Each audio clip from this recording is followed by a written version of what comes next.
Guys, welcome back to a new video. Don't mind me, I'm extremely tired. I'm feeling extremely lazy. I haven't even done my hair or my beard or nothing. It's just one of those days. It's Sunday, it's Easter Sunday actually, so happy Easter. I mean, by the time you guys see this, it'll be way past Easter already, but yeah, as you see, I got the Kia inside the garage because if you guys have been following along, then you will know that the Acura is finally back. And here it is, looking all nice and clean and pretty. It was absolutely filthy when I got it back. I'm not gonna do any BO of this car because you guys have seen it a million times, and you've seen it since it was in the shop, you know, with the new wheels and everything else. I haven't really done anything to the outside of it at all. It's all been under the hood, but the engine is typically still the same. Well, I was gonna just unlock it here using my abundance of keys. There's the interior, still the same. The diamond stitch seats. But just as another little update with like the rat problem we had. The rat did unfortunately eat one of the wires that's kind of hanging out right there. That goes underneath the seat for the seat illumination that I bought from Amazon. I did try to wire it back up, you know, color to color, but I guess it's not color to color. And of course, these already come pre-wired when you buy them, so there's no wiring configuration for them. So at this point, I'm just gonna buy a new set. It's only like 20, 25 bucks, so I'll just order a new set and just put a brand new set and call it a day. Not a big deal. But there's the engine, still exactly the same. Obviously, the changes are on the inside of the engine, which is P2R, DNJ high compression pistons. These are 12.3 to 1 compression pistons, so very high compression versus you know, the standard 11 to 1. We do have Clevite rod bearings, King racing bearings. I'm still on the factory rods. I'm still on the factory specification oil pump. I do have another J35 crankshaft in there, which, you know, was polished and measured and everything like that to make sure it's good. So yeah, we got a pretty solid, reliable engine again. So quick start up so you guys could hear it. Yeah, y'all haven't heard this thing for a long time. And the lights are on. It's kind of getting dark out here. So. And I think I have an air leak somewhere. I'm still yet to figure it out. I mean, I'm sure I heard that just now, but my bad. The Bluetooth took over just now. But yeah, I'm pretty sure I have an air leak somewhere. I'm kind of yet to figure out where it's coming from. I don't know. There's no codes or anything, so I'm just going through little, you know, things one by one, see where it's coming from. But eventually I'll figure out where it is. But right now the car's running, and it's running good. It's very healthy. I gotta do my 500-mile break-in, and then I'll change out the oil. The oil that's in there now is Castrol Syntec full synthetic. That's the only oil that was on the shelf at the time when I went. I mean, Castrol's decent oil, but I'm gonna run that for 500 miles, and then I'll go in and swap it out to maybe Mobil 1. Do, I think, 750 miles on that, and then I'll go ahead and drain that out and put my AMSOIL back in there. And I may even do the AMSOIL transmission fluid as well, because why not? You know, I'm a vendor for them, so I may as well just use the product and stand by it. And as you saw behind me, that is right. Your boy made 30 years old. Monday was my birthday, Monday the 11th. So 30 years old. Do I feel it yet? I know I've had the comments already. This is when your back starts sending you warning signals, your knees start giving you check engine lights and all this other stuff. But really, honestly, what I've already just come to learn so far, making this age, basically what I'm about to tell you guys is the same thing that pretty much everyone else has been telling me. Like, this is where life begins at 30 years old. This is your prime time. This is where you start to make a lot better, you know, like having like a lot more plans and making, you know, a little better decisions for the next 10 years. Because, you know, obviously by the time you're 40, you don't want to be grinding as hard as you are in your 20s and 30s. So now's the last 10 years to make the greatest decisions, make all the money moves, make all the investments, and pretty much do everything you want to do. So by the time you reach 40, you're pretty much all set. So now it's a little more crucial to find myself a significant other, you know, to start a family someday. You know, like now is the time to really start focusing on things that were not as important as it was in my 20s.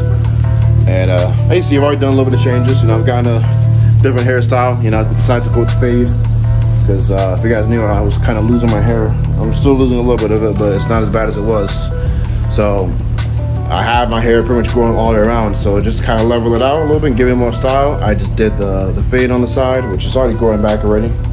So I did the fade, did the beard, you know, cut the beard down a little bit. And that's pretty much the hairstyle I'm gonna go with from now on, because a lot of people like it.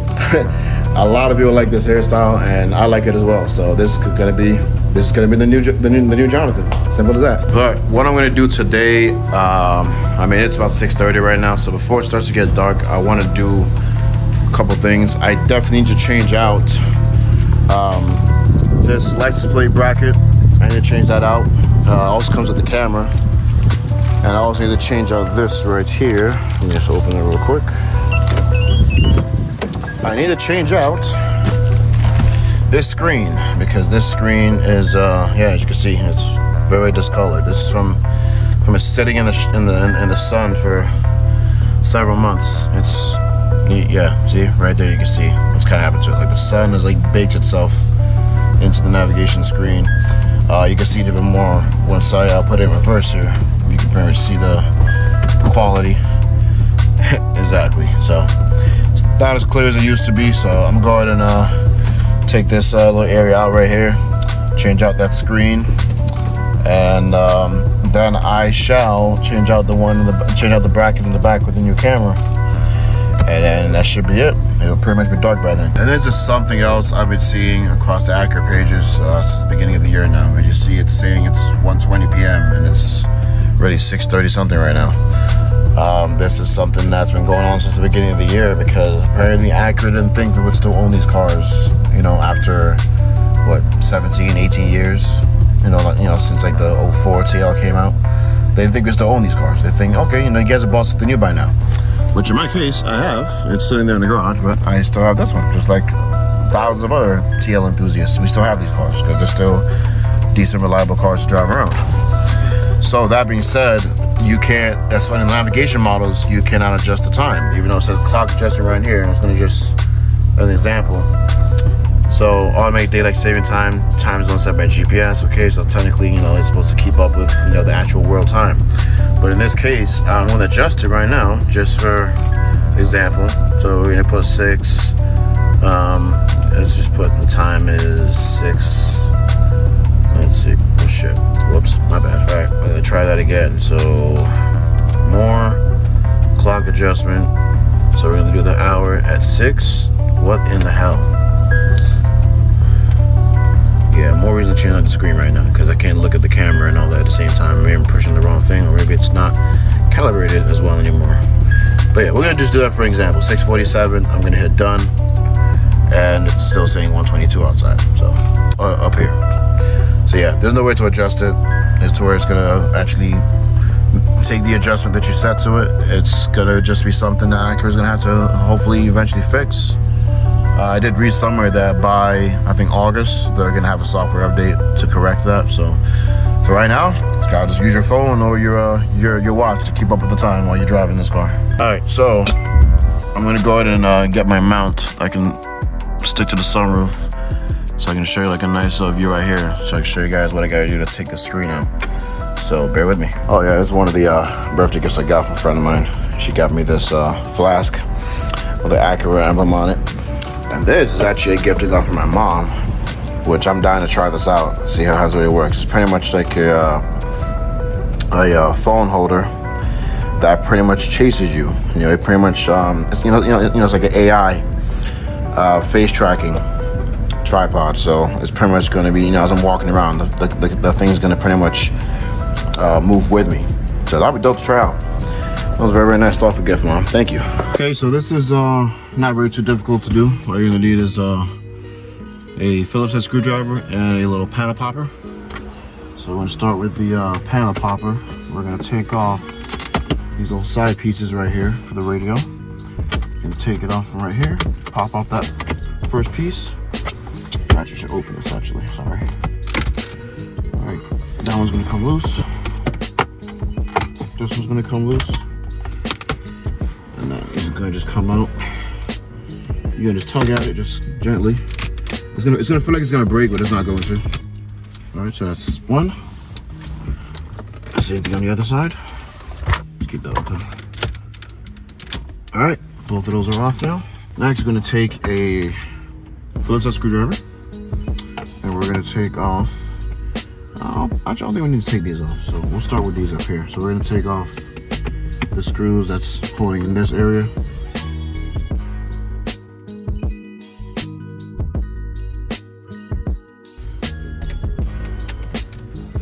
We're gonna take these off the radio.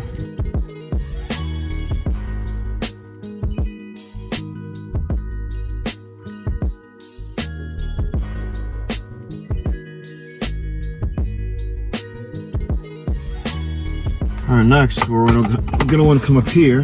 So I gotta peel back my dash cover here, so I can access the top of here. So we're gonna pry just up here. Not too much pressure, just boom, right off like that. We're gonna take it off with our hands. I forgot, I have carbon fiber right here, so I gotta peel this off.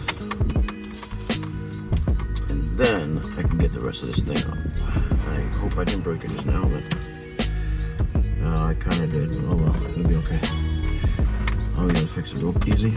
Disconnect the plug right here. And there's another one for the clock, which doesn't even show the right time. There you go, that's out. So now that we have the AC blowers off, I can fix this back how it was now. I gotta put it back once I take it off again once I put that piece back on. For right now, where it's supposed to go. There's two more Phillips. I mean, these are, I believe, 10mm bolts as well. You know, it's like a 10mm head with a Phillips head inside of it. So you can use either or, whichever you're more comfortable with, using a Phillips head screwdriver or a 10. I think it's 10 or is it 8? It might be an 8 actually. 8mm socket. And there's two of these. Looks like this. So there's two of those.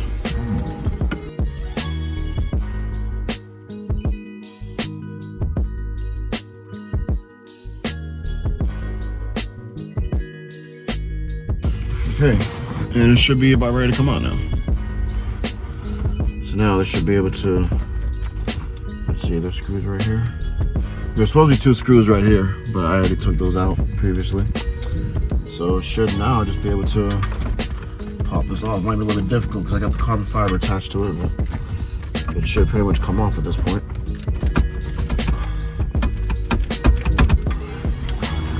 Bear with me here. Yeah, everything's loose. Come out. Okay, I realized why it's not separating itself from the radio, because there are two bolts here on the inside, which you got to take out this whole thing to get those two bolts off. So pretty much got to take apart this whole piece to get it out. So we'll go ahead and do that real quick. Okay guys, I apologize. I did skip a couple steps here. So you do have to loosen up the cup holder area. Because pretty much what you have to do is just slide this whole thing back, and then the radio should come off from there. So it's been a while since I did this, so forgive me. Trial and error. So there's supposed to be 4 screws here, but I lost one a while back, so I have 3 here right now to take this out.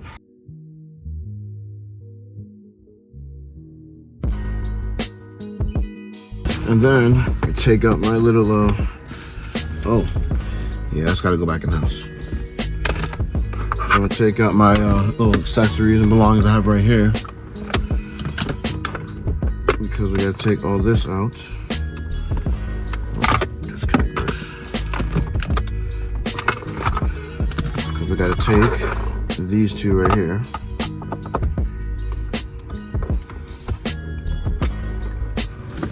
There's 2 bolts inside here. Sorry, now you can probably see me. There's 2 bolts inside of the armrest. That's the center console here, and this is actually the area you would use to adjust the parking brake as well. So there's 2 screws in here. Then at this point, this whole thing will just slide back and close naturally. Then just slide back like so, and then this whole thing can just come up.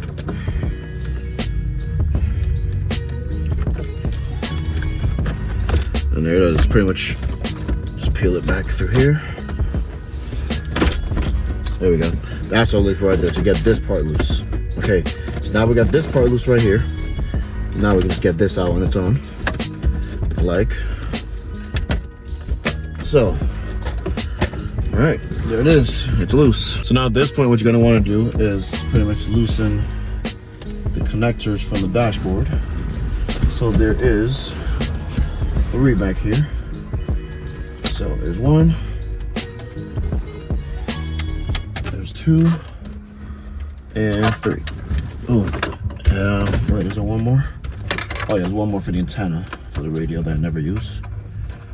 So yeah, there's 4. So I gotta get back here.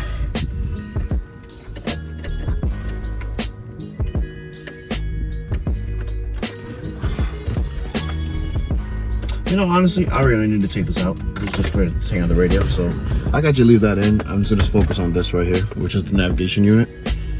And pretty much just, there's 4 bolts on each side of this frame holding the screen in. So we're gonna just take those 4 bolts off. So once again, you can either take, I think it's an 8mm, or you can just take a Phillips head screwdriver and just take them all loose. Put them right here.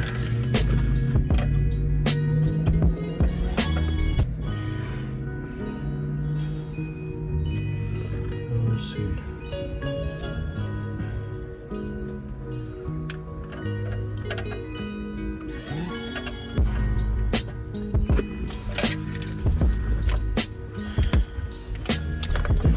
Let's do this.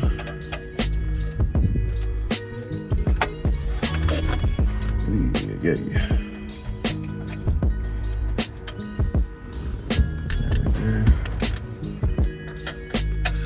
Okay, you guys should take out 3 of them, it looks like, instead of 4. You just take out these 3 on the side. So this side, yep, see that side's loose now. And then the same thing on this side. This is very uncomfortable to do.